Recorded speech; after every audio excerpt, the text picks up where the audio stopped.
चारधाम यात्रा की मुख्यमंत्री पुष्कर सिंह धामी लेंगे बैठक। यात्रियों की संख्या सीमित करने पर होगी बात। तीर्थ पुरोहित और व्यापारी कर रहे सीमित संख्या का विरोध।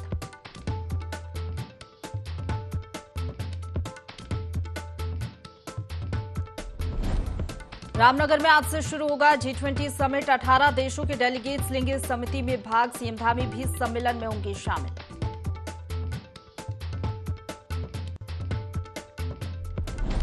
पुरोला के लोगों को मिलेगा बेहतर स्वास्थ्य सुविधाओं का लाभ। सीएचसी पुरोला को उप जिला हॉस्पिटल बनाने का आदेश जारी। स्थानीय लोगों ने सीएम का जताया आभार।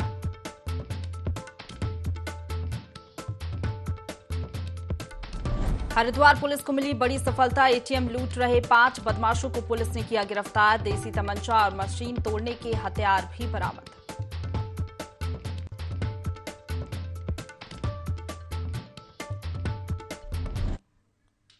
नमस्कार, देवभूमि लाइव देख रहे हैं आप। आपके साथ मैं हूं प्रशंसा। बुलेटिन की शुरुआत करेंगे रामनगर की खबर के साथ, जहां रामनगर में आज से G20 समिट सम्मेलन की तैयारियां पूरी हो गई हैं। G20 समिट में 18 देशों के डेलीगेट्स भाग लेंगे। दोपहर बाद 18 देशों के डेलीगेट्स हिस्सा लेंगे। सीएम धामी भी सम्मेलन में शामिल होंगे।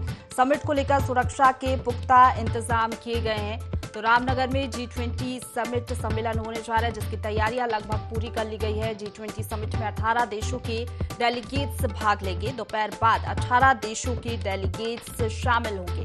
तैयारियां पूरी है। रामनगर पूरी तरीके से तैयार है डेलीगेट्स का भव्य स्वागत करने के लिए। 18 देशों के डेलीगेट्स आपको बता दें समिट में हिस्सा लेंगे। सीएम धामी भी सम्मेलन में शामिल होंगे। समिट को लेकर सुरक्षा के पुख्ता इंतजाम किए गए हैं।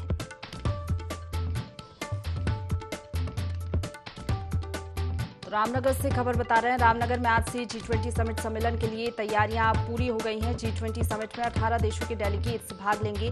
दोपहर बाद 18 देशों के डेलीगेट्स आएंगे। सीएम धामी भी सम्मेलन में शामिल होंगे। इसी खबर पर ज्यादा जानकारी लेंगे। हमारे साथ संवाददाता आकाश लाइव जुड़ गए, सीधा उनका रुख करेंगे। आकाश, रामनगर पूरी तरीके से तैयार है, सुरक्षा के तमाम इंतजामात हैं। इसके साथ ही डेलीगेट्स के स्वागत के लिए रामनगर पूरी तरीके से तैयार, क्या जानकारी? तरीके से उत्तराखंड के लिए ये गौरव का पल है कि जब G20 जैसे बड़े कार्यक्रम का जो आयोजन है वो उत्तराखंड में भी एक तरह से आयोजित हो रहा है। और यही वजह है कि आज से रामनगर में G20 समिट का जो आयोजन है वो किया जाएगा। तकरीबन दोपहर बाद तमाम जो 18 देशों के डेलीगेट्स हैं वो रामनगर पहुंचेंगे, जहां पर उनका भव्य स्वागत किया जाएगा। महत्वपूर्ण बात यह है कि पंतनगर एयरपोर्ट से लेकर के अगर हम रामनगर की बात करें तो तमाम जगहों पर उनका स्वागत एक तरीके से किया जाएगा। और तमाम जो तैयारियां हैं वो एक तरीके से पूरी की गई है कि वहाँ पर निश्चित तौर पर कहने के 3 दिन तक जो ये सम्मेलन है वो एक तरीके से आयोजित होगा। और आज देर शाम अगर हम बात करें तो दोपहर तक जब तमाम जो मेहमान है वो पहुँचेंगे तो उसके बाद दोपहर शाम को तमाम जो सांस्कृतिक कार्यक्रम हो वो एक तरीके से आयोजित किया जाएगा, जिसमें उत्तराखंड की संस्कृति से जो है तमाम जो प्रतिनिधि इस सम्मेलन में भाग लेने के लिए आ रहे हैं वो एक तरीके से रूबरू होंगे। और उसमें खुद बाकायदा मुख्यमंत्री पुष्कर सिंह धामी हो, उसके अलावा तमाम जो कैबिनेट मंत्री हैं वो भी इस कार्यक्रम में और सम्मेलन में शामिल होंगे। और निश्चित तौर पर कहीं ना कहीं कह सकते हैं कि एक बड़ा आयोजन जो है आयोजित किया जा रहा है, उसके लेकर के तमाम जो तैयारियां वो पूरी की गई है। और साथ ही साथ पंतनगर एयरपोर्ट से लेकर के रामनगर का जो तमाम मार्ग है वहाँ पर तमाम ऐसे 33 जो स्थान है वो चिन्हित किए गए हैं, जहाँ पर 1500 से अधिक जो पुलिसकर्मी हैं वो तैनात किए गए हैं और सुरक्षा के पुख्ता इंतजाम किए गए हैं, जिसको लेकर के कह सकते हैं कि तमाम जो तैयारियां हैं वो एक बार पूरी हो चुकी हैं।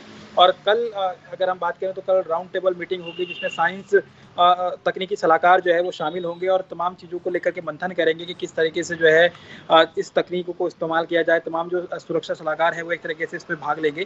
तो निश्चित तौर पर कहीं ना कहीं बड़ा आयोजन होने जा रहा है और इसको लेकर के तमाम जो तैयारियां वो पूरी हो चुकी हैं। बस कुछ ही घंटों का इंतजार है। जो तमाम मेहमान हैं जो वो रामनगर पहुंचेंगे और वहाँ पर उनका जो भव्य स्वागत तमाम तैयारियां है, भव्य स्वागत डेलीगेट्स का किया जाएगा। और निश्चित तौर पर गौरव की बात है ये उत्तराखंड के लिए। लेकिन हमने देखा था हाल ही में धमकी भरा पत्र मिला था और कॉल किए गए थे, जिस तरीके से खालिस्तानी झंडा लहराया जाएगा ये कॉल भी कहा गया था। उसके बाद सुरक्षा और भी ज्यादा बढ़ाई गई थी। ऐसे में प्रशासन के लिए चुनौती है आज का दिन, क्योंकि तमाम इंतजामात तो किए गए हैं प्रशासन की ओर से, लेकिन जो कॉल मिला था धमकी भरा, कहीं ना कहीं उसके बाद प्रशासन को और भी ज्यादा निगरानी रखने की जरूरत है आज के दिन। हाँ, देखिए बिल्कुल निगरानी रखने की ज़रूरत भी है क्योंकि सबसे महत्वपूर्ण बात ये है कि परसों अगर हम खास तौर पे बात करें तो कई वहाँ पर रामनगर में रहने वाले लोगों को वो एक तरह से कॉल आया था और उसमें तमाम चीज़ों के बारे में ज़िक्र किया गया था कि किस तरीके से जो है रामनगर को खालिस्तानी हिस्सा बताया गया था और साथ ही साथ वहाँ पर खालिस्तानी झंडे लगाने तक की बात कही गई थी। पुलिस प्रशासन कहीं न कहीं उस बात को लेकर के काफ़ी अलर्ट भी था और डीजीपी ने जाँच के निर्देश दिए थे। लेकिन कल जिस तरीके से खुद सुबह मुख्यमंत्री पुष्कर सिंह धामी तक को धमकी मिली, उनको भी कॉल आया और उसके बाद अगर हम बात करें तो कैबिनेट के में जो सहयोगी मंत्री हैं चंदन राम दास, उनको भी जो है इस तरह का कॉल आया और साथ ही साथ उसमें ये धमकी भी दी गई थी कि अगर खालिस्तानी झंडे वहाँ पर लगाए जाते हैं और उस संगठन के बिहाफ पर अगर किसी के ऊपर मुकदमा दर्ज किया जाता है तो उसकी पूरी जिम्मेदारी जो है मुख्यमंत्री पुष्कर सिंह धामी की होगी। तो कह सकते हैं कि पुलिस की निगरानी कहीं न कहीं और बड़ी है, तमाम जो सुरक्षा व्यवस्था है उसे और पुख्ता किया गया है और यही वजह है कि 33 ऐसे निगरानी केंद्र बनाए गए हैं जिसमें कि पूरे रामनगर पर जो है निगरानी रखी जा रही है और तमाम जो सटे हुए इलाके हैं बॉर्डर्स के उस पर भी एक तरीके से निगरानी बनी हुई है और निश्चित तौर पर कहीं न कहीं ये कोशिश है पुलिस की कि किसी तरीके का व्यवधान जो है इस पूरे सम्मेलन में ना हो और एक पहचान जो है कहीं न कहीं उत्तराखंड की बने, क्योंकि इतना बड़े कार्यक्रम का जो अगर आयोजन की जिम्मेदारी मिली है तो सही बात है कहीं न कहीं एक गौरव का पल भी होता है और ऐसी स्थिति में किसी तरीके का उपद्रव या फिर किसी तरीके की इस तरह की घटनाएं ना हो जिससे कि कहीं न कहीं देश को शर्मसार होना पड़े, क्योंकि बात करें भले ही उत्तराखंड के लिए गौरव का पल हो लेकिन देश में कार्यक्रम आयोजित हो रहे हैं तो ऐसे में ये संदेश पूरे देश में जाए तो इसको लेकर कहीं न कहीं कोशिश है और ये वजह है कि तमाम जो सुरक्षा व्यवस्था से पुख्ता किया गया, लगातार एसटीएफ पूरे मामले की जांच भी कर रही है, तमाम जो फोन रिकॉर्डिंग के जरिए जो कॉल आया है उस तमाम नंबरों की भी तहकीकात की जा रही है कि आखिरकार ये नंबर कहाँ का है, किस के जरिए जो है भेजा जा रहा है। तो निश्चित तौर पर कहीं न कहीं कोशिश है और यही वजह है कि तमाम जो सुरक्षा के इंतजाम है उसको और मजबूत और पुख्ता जो है प्रशासन की तरफ से किया गया है। बिल्कुल आकाश, लगभग कितने बजे तक 18 देशों के डेलीगेट्स पहुंच जाएंगे रामनगर? देखिए बिल्कुल जिस तरीके से अगर हम बात करें दोपहर बाद 2 बजे के बाद जो है पंतनगर एयरपोर्ट में जो ये डेलीगेट्स हैं ये पहुंचना का सिलसिला जो है विमान के जरिए शुरू होगा और उसके बाद सड़क मार्ग तक जो है ये रामनगर पहुंचेंगे। तो माना ये जा रहा है कि 5-5:15 बजे तक जो है ये सभी मेहमान जो है रामनगर पहुंचेंगे जहाँ पर इनका भव्य स्वागत जो है किया जाएगा। उसके बाद एक बड़ा सांस्कृतिक कार्यक्रम जिसमें उत्तराखंड की संस्कृति के बारे में उत्तराखंड की तमाम झलकियाँ एक तरीके से सांस्कृतिक कार्यक्रम में जो है देखी जाएगी, जिसमें खुद मुख्यमंत्री के साथ साथ तमाम जो सहयोगी मंत्री हैं वो शामिल हैं। बिल्कुल, डेलीगेट्स के स्वागत सत्कार के लिए पूरी तरीके से तैयार है रामनगर और भव्य आयोजन आज देखने को मिलेगा। सुरक्षा के भी तमाम इंतजामात हैं वहां पर। आप बने रहिए आकाश हमारे साथ, आगे भी आपसे जानकारी लेंगे। तो आगे बढ़ेंगे, देहरादून से एक और खबर का रुख करेंगे जहां 22 अप्रैल से चारधाम यात्रा की शुरुआत होगी। चारधाम यात्रा पर सीएम धामी आज एक महत्वपूर्ण बैठक लेंगे। सचिवालय में सुबह 11:30 बजे मीटिंग होगी। यात्रियों की संख्या सीमित करने पर बातचीत होगी। तीर्थ पुरोहित और व्यापारी आपको बता दें कि इस बात का विरोध कर रहे हैं। इसके बाद ये महत्वपूर्ण बैठक सीएम धामी ने बुलाई है। 22 अप्रैल से आपको बता दें चारधाम यात्रा की शुरुआत होने जा रही है। एक तरफ जहां चारधाम यात्रा की तैयारियां जोरों पर चल रही है तो वहीं जो निर्णय सरकार ने लिया है कि इस बार यात्रियों की संख्या सीमित की जाएगी, इसका विरोध भी हमें देखने को मिल रहा है। व्यापारी और समिति के लोग विरोध कर रहे हैं। इसी पर आज चर्चा होगी बैठक में। खबर पर ज्यादा जानकारी लेंगे, हमारे साथ आकाश लाइव बने हुए हैं। आकाश, जिस तरीके से चारधाम यात्रा की तैयारियां जोरों पर चल रही हैं और सरकार ने जो निर्णय लिया है कि यात्रियों की संख्या सीमित की जाएगी, इसका हम देख रहे हैं चारों तरफ विरोध हो रहा है। इस पर महत्वपूर्ण चर्चा आज बैठक में हो सकती है। देखिए बिल्कुल कल यमुना धाम के कपाट खुलने की तिथि भी जो है घोषित हो गई है और उसके बाद कह सकते हैं कि विधिवत रूप से चारधाम यात्रा की शुरुआत 22 अप्रैल से होगी और यही वजह है कि आज मुख्यमंत्री चारधाम यात्रा को लेकर के तमाम जो व्यवस्था है, तमाम जो इंतजाम है, तमाम तैयारियों को लेकर के आज बैठक करने वाले हैं। लेकिन सबसे महत्वपूर्ण बात यह है कि जिस तरीके से सरकार ने निर्णय लिया है कि सीमित जो यात्रियों की संख्या सीमित की गई है धामों के, अगर हम खासतौर पर बात करें कि कैरिंग कैपेसिटी के आधार पर ही वहाँ पर व्यवस्था की गई है, जिसमें तय किया गया है कि जितने श्रद्धालु जा सकते हैं धामों के अंदर उन्हीं को जो है एक तरीके से जाने की अनुमति दी जाएगी। उसके लिए बकायदा रजिस्ट्रेशन की प्रक्रिया भी जो है शुरू की गई है। लेकिन कह सकते हैं कि जो तीर्थ पुरोहित हैं, व्यापारी हैं, उनका एक तरीके से विरोध भी बात को लेकर कहता है कि जो संख्या सीमित की गई है उससे कहीं ना कहीं काफी नुकसान जो है पर्यटन क्षेत्र को हो सकता है और ऐसे में सरकार को इस ओर ध्यान देना चाहिए। लेकिन सरकार का भी सीधे तौर पर संदेश था कि किसी भी तरीके की सीमित संख्या जो है यात्रा पे एक तरीके से नहीं की गई है।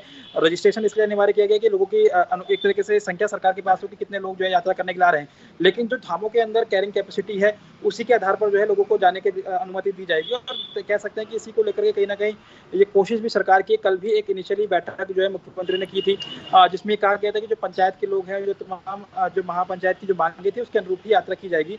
तो ये माना जा रहा है कि आज ये तय हो सकता है बैठक में कि जो संख्या जो सीमित की गई है उसको थोड़ा सा बढ़ाया जा सकता है, या तो इस पर निर्णय सरकार ले सकती है। और साथ ही साथ ये कोशिश और ये विश्वास भी दिलाने की कोशिश की जाएगी कि जो मंदिर के अंदर के जो कैरिंग कैपेसिटी थी उसके आधार पर कहीं ना कहीं जो यात्रा है वो की जाएगी।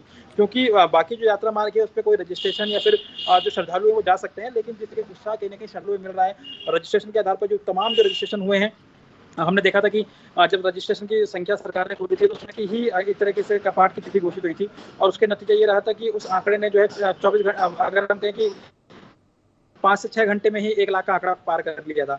तो बिल्कुल, कोशिश सरकार की लेकिन है कि यहाँ इस पर तरह आकाश, व्यापारियों को, तीर्थ पुरोहितों को ये भी समझने की जरूरत है कि अगर यात्रियों की संख्या में ज्यादा इजाफा होता है तो अव्यवस्थाओं का आलम हो जाता है। इसी के चलते सरकार ने ये निर्णय लिया है। हाँ देखिए, बिल्कुल जिस तरीके से कैरिंग कैपेसिटी अगर हम खासतौर पर बात करें, क्योंकि हाई एल्टीट्यूड पे केदारनाथ है और इस तरीके से अगर वहाँ पर अधिक संख्या में श्रद्धालु आ जाते हैं तो स्वाभाविक बात है कहीं ना कहीं यात्रा में जो है व्यवस्था जो है एक तरीके से जो व्यवस्था है उसमें कहीं ना कहीं तमाम जो बाधाएं वो एक तरीके से उत्पन्न हो सकती है, क्योंकि अधिक संख्या में अगर पहुंचते हैं वहाँ पर तो इस तरीके के होटल्स या फिर धर्मशाला या फिर सरकार की तरफ से जो व्यवस्था की जा रही है उससे अधिक अगर पहुंचते हैं, स्वाभाविक बात है कि लोगों को काफी परेशानी यहाँ पर देखने को मिलेगी। हाई एल्टीट्यूड का इलाका है, बर्फबारी कभी भी वहाँ पर हो जाती है, तो इस स्थिति में कहीं ना कहीं कोशिश ये है सरकार की कि कैरिंग कैपेसिटी के आधार पर जो सरकार ने वहाँ पर व्यवस्था बनाई है लोगों के रहने की, लोगों के ठहरने की, अगर उस हिसाब से वहाँ पर यात्रा में जो है लोग शामिल होते हैं तो कहीं ना कहीं यात्रा में कोई व्यवधान भी पैदा नहीं होगा और साथ ही साथ जो यात्रा है वो सुचारू रूप से चल सकती है। लेकिन अगर किसी तरीके की वहाँ पर संख्या सीमित नहीं की गई तो ऐसे में अगर अधिक संख्या में श्रद्धालु पहुंचते हैं तो सही बात है कि उन्हें परेशानी का सामना करना पड़ सकता है और सरकार के लिए एक चुनौती होगी कि किस तरीके से उस यात्रा को व्यवस्थित किया जा सके। तो इसी आधार पर कहने की सरकार ने कोशिश की है कि संख्या जो है सीमित की गई है और रजिस्ट्रेशन के आधार पर लोगों को अनुमति दी जाएगी, यानी कि जिस दिन रजिस्ट्रेशन होगा केवल उन्हीं लोगों को जो है धामों में प्रवेश करने की अनुमति दी जाएगी। तो निश्चय पर कहने की इसको तीर्थ पुरोहित को भी और तमाम व्यवसायी हैं उनको भी समझने की जरूरत है कि अगर इसी तरीके के अगर विरोध रहा और कहीं ना कहीं यात्रा में किसी तरीके का व्यवधान पैदा होता है तो सही बात है ये गलत संदेश जो है जाता है और हमने देखा है कि किस तरीके से जो है लोगों को परेशानी का सामना भी करना पड़ता है। तो कोशिश सरकार की यही है कि यात्रा व्यवस्थित हो, सुचारू रूप से यात्रा चले। 22 उसको अप्रैल लेकर से चारधाम यात्रा की शुरुआत होने जा रही है और आज महत्वपूर्ण बैठक सीएम धामी लेंगे। देखने वाली बात होगी क्या कुछ निर्णय इस बैठक में लिए जाते हैं। फिलहाल आपका शुक्रिया हमारे साथ जुड़ने के लिए और तमाम जानकारी हम तक पहुंचाने के लिए। आकाश, आगे बढ़ेंगे। गैरसैंण से खबर है जहां अचानक मौसम का मिजाज बदला है। ग्रीष्मकालीन राजधानी गैरसैंण में तेज बारिश के साथ ओलावृष्टि हुई है। ओलावृष्टि के चलते तापमान में भारी गिरावट आई है। सड़कों में ओलावृष्टि की वजह से सफेद चादर जमी हुई है। तो गैरसैंण से खबर बता रहे हैं अचानक मौसम का मिजाज बदला है। ग्रीष्मकालीन राजधानी गैरसैंण में तेज बारिश के साथ ओलावृष्टि हुई है। ओलावृष्टि के चलते तापमान में भारी गिरावट आया है। सड़कों में ओलावृष्टि की वजह से सफेद चादर जमी हुई है। तो लगातार हम देख रहे हैं मौसम का रुख बदल रहा है और एक बार फिर से अचानक मौसम का मिजाज बदला है। ग्रीष्मकालीन राजधानी गैरसैंण में तेज बारिश के साथ ओलावृष्टि हुई है। ओलावृष्टि के चलते तापमान में भारी गिरावट भी देखने को मिली है। सड़कों में ओलावृष्टि की वजह से सफेद चादर भी जमी हुई है।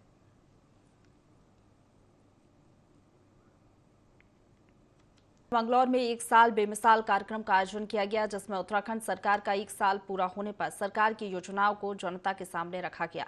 कार्यक्रम में मंगलौर विधानसभा और छबरेड़ा विधानसभा के तमाम भाजपा के वरिष्ठ नेता और रुड़की ज्वाइंट मजिस्ट्रेट भी शामिल हुए। सभी विभागों के अधिकारियों ने स्टॉल लगाकर जनता को अपने अपने विभागों की योजनाओं की जानकारी दी और विभागों के द्वारा चलाए जा रहे कार्यों से जनता को अवगत कराया। इस दौरान ब्लॉक प्रमुख ने कहा कि तमाम योजनाएं सरकार सभी वर्गों के लिए चला रही है। इधर रुड़की के अध्यक्ष ने कहा कि धामी सरकार ने पेपर लीक मामले में कठोर नियम बनाकर युवाओं के भविष्य को और भी मजबूत बनाने का काम किया है। यहाँ पे ब्लॉक नारसन के प्रांगण में सरकार के 1 वर्ष पूरे होने के उपलक्ष्य में सरकार का 1 साल बेमिसाल कार्यक्रम आयोजित किया गया है, जिसका उद्देश्य है जो सरकार के द्वारा साल भर में काम किए गए हैं उस कार्य को लोगों तक पहुंचाना, उनकी योजनाओं को लोगों तक पहुंचाना ताकि लोगों को इन योजनाओं का लाभ मिल सके और जनता जो है जिसके लिए सरकार अपने नीतियां बनाती है और अपने तरह तरह की योजनाएं बनाती है वो उन लोगों तक पहुंच पाए। रुक करेंगे अगली खबर का, जहां उप जिला अस्पताल बनाने का आदेश जारी कर दिया गया है, जिससे भाजपाइयों में खुशी है। उप जिला अस्पताल बनने से लोगों को बेहतर स्वास्थ्य सुविधाएं मिल सकेगी। लोगों को देहरादून और उत्तरकाशी के चक्कर नहीं लगाने पड़ेंगे। आदेश जारी होने के बाद स्थानीय विधायक दुर्गेश्वर लाल, भाजपा जिला अध्यक्ष सत्येंद्र राणा, महामंत्री पवन नौटियाल समेत भाजपाइयों ने मुख्यमंत्री पुष्कर सिंह धामी का आभार जताया और स्थानीय लोगों को बधाई दी।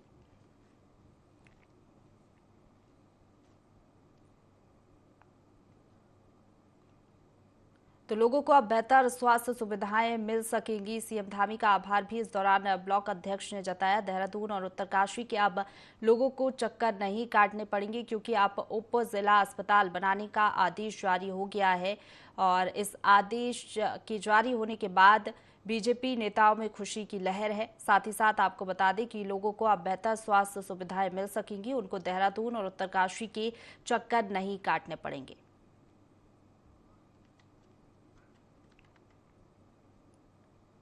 रुक करेंगे अगली खबर का, जहां हरिद्वार की कनखल थाना पुलिस ने एटीएम लूट रहे 5 बदमाशों को गिरफ्तार कर लिया है। बैंक के बाहर लगे एटीएम के अंदर से ही 5 आरोपियों की गिरफ्तारी हुई है। आरोपियों के कब्जे से पुलिस ने देसी तमंचा और एटीएम मशीन तोड़ने के हथियार बरामद किए हैं। एसएसपी अजय सिंह ने बताया कि गश्त के दौरान मौके से 5 आरोपियों को गिरफ्तार किया गया है।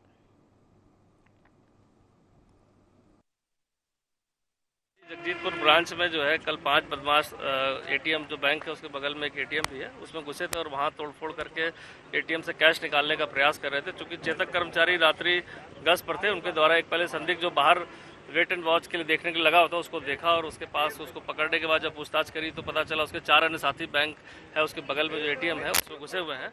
और तत्काल उन्होंने उस आदमी को पकड़ के अभियुक्त को पकड़ा और साथ ही साथ पुलिस को इन्फॉर्म किया। पूरी पुलिस ने बैंक को घेरने के बाद 4 अन्य अभियुक्तों को भी पकड़ा, जिनसे जो है ऐसे औजार भी मिले हैं जो एटीएम तोड़ने के थे, आधे से ज़्यादा तोड़ा जा चुका था। साथ ही साथ उनके बाद 2 तमंचे और अन्य सामान भी मिला है। तो 5 लोग लक्सर और आसपास के क्षेत्रों के हैं, उनकी गिरफ्तारी की गई है। उत्तरकाशी में लगातार बारिश हो रही है, जिससे ऊंचाई वाले इलाकों में दोबारा से ठंड बढ़ गई है। मुखबा, धराली, हरसिल जैसे तमाम क्षेत्रों में देर रात से बर्फबारी भी जारी है। वहीं गंगोत्री धाम में भी बर्फबारी हुई है, जिसके चलते निचले इलाकों में भी ठंड का असर देखने को मिल रहा है।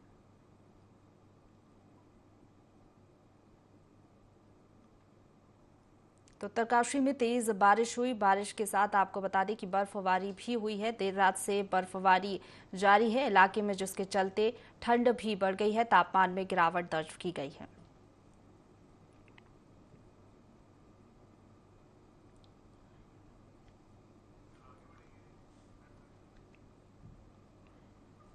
आगे बढ़ेंगे। लोहाघाट में लोगों द्वारा छोड़े गए गौवंश को आवारा कुत्तों ने काटकर घायल कर दिया। जॉगिंग करने गए शिशु मंदिर के छात्रा ने बड़ी मुश्किल से गौवंश को आवारा कुत्तों के चंगुल से छुड़ाया। वहीं एफएसएसओ थापा ने मानवता का परिचय देते हुए फायर कर्मियों को देवीधार भेजा और घायल मवेशियों को उठाकर मध्य परिसर में रखा।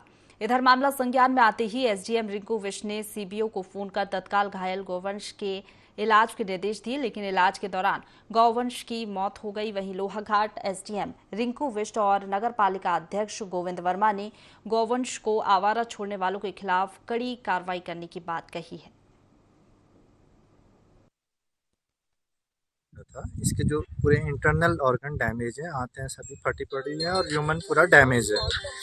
तो हमारे द्वारा कोशिश तो की गई, लेकिन इतनी बुरी स्थिति में था कि जानवर शॉक में आ गया, जिस कारण से इसकी डेथ हो गई। लोगों ने टैग इसका काट करके छोड़ दिया इसको, तो उसके कारण से इसका अब आइडेंटिफिकेशन नहीं हो पा रहा है कि किसके द्वारा छोड़ा गया है जानवर। अपनी गाय को गाय की गाय माता कहते हो, उसको ऐसे क्यों छोड़ते हो? बड़ी शर्म की बात है हिंदू धर्म में तो हमारे लिए। प्रशासन से तो क्या कहेंगे, प्रशासन इनमें कार्रवाई करे, अगर पता चल जाए तो उनके ऊपर कार्रवाई होनी चाहिए। जिनने बच्चों को छोड़ रखा, टैग काट रखा, प्रशासन ने जरूर कार्रवाई करनी चाहिए। प्रशासन कुछ लोगों द्वारा अपने पालतू जानवरों को छोड़ दिया जा रहा है, जिससे हमारे यहाँ जो भी साग सब्जी लगाते हैं किसान, उनकी फसल को चौपट कर रहे हैं। और नंबर 2 बात, काफी नुकसान भी कर रहे हैं और ट्रैफिक को भी काफी बाधा डाल रहे हैं। और मैं समस्त नगरवासियों से बार बार अपील करता हूं कि कोई भी आपको पकड़ा जाता है इस प्रकार से यहाँ जानवर छोड़ते हुए, तो इसकी तुरंत सूचना नगर पालिका को दें। और जो नगर में आवारा कुत्ते घूम रहे हैं, इस संबंध में भी डीएम साहब से बीच में चर्चा हुई थी, तो तुरंत ही इनको कुछ पकड़ने का प्रयास किया जाएगा।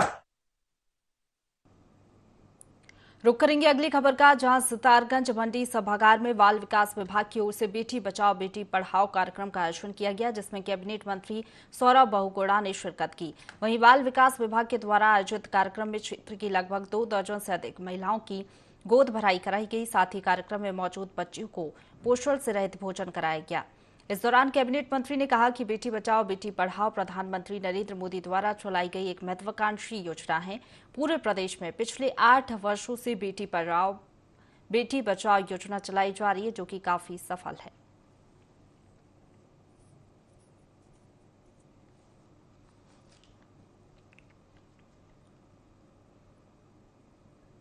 उत्तराखंड में चारधाम यात्रा की तैयारियां जोरों पर हैं। चारधाम यात्रा में अब कुछ ही दिन बचे हैं। ऐसे में यमुनोत्री धाम में यात्री घोड़े खच्चरों से अधिक यात्रा कर मेडिकल करवा रहा है। साथ ही घोड़े खच्चर मालिकों को इनका बीमा करवाने के लिए प्रोत्साहित कर रहा है। इसके अलावा घोड़े खच्चर के लिए यात्रा काल में गर्म पानी की व्यवस्था की जा रही है। वहीं पशुपालन विभाग के आंकड़ों के आधार पर अब तक 2192 घोड़े खच्चरों का रजिस्ट्रेशन किया जा चुका है।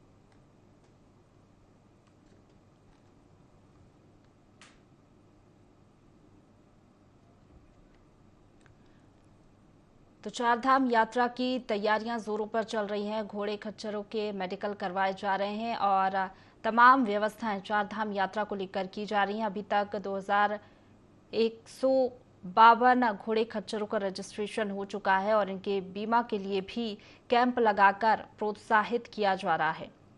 तो बता दें आपको 22 अप्रैल से चारधाम यात्रा की शुरुआत होने जा रही है और इसी के तहत पशुपालन विभाग ने भी अब कमर कस ली है। घोड़े खच्चर के लिए मेडिकल कराया जा रहा है, साथ ही साथ बीमा के लिए भी प्रोत्साहित कैंप लगाकर लोगों को और कह सकते हैं कि घोड़े खच्चरों के मालिकों को कराया जा रहा है।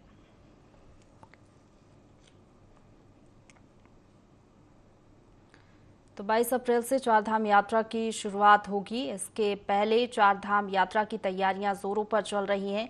एक तरफ जहां सरकार तमाम तैयारियों में जुटी है ताकि कोई अव्यवस्था ना हो, यात्रियों को किसी तरीके की परेशानी का सामना ना करना पड़े। पशुपालन विभाग ने भी तैयारियां शुरू कर दी हैं, अपनी कमर कस ली है। चारधाम यात्रा की तैयारियों में अब पशुपालन विभाग भी जुट गया है।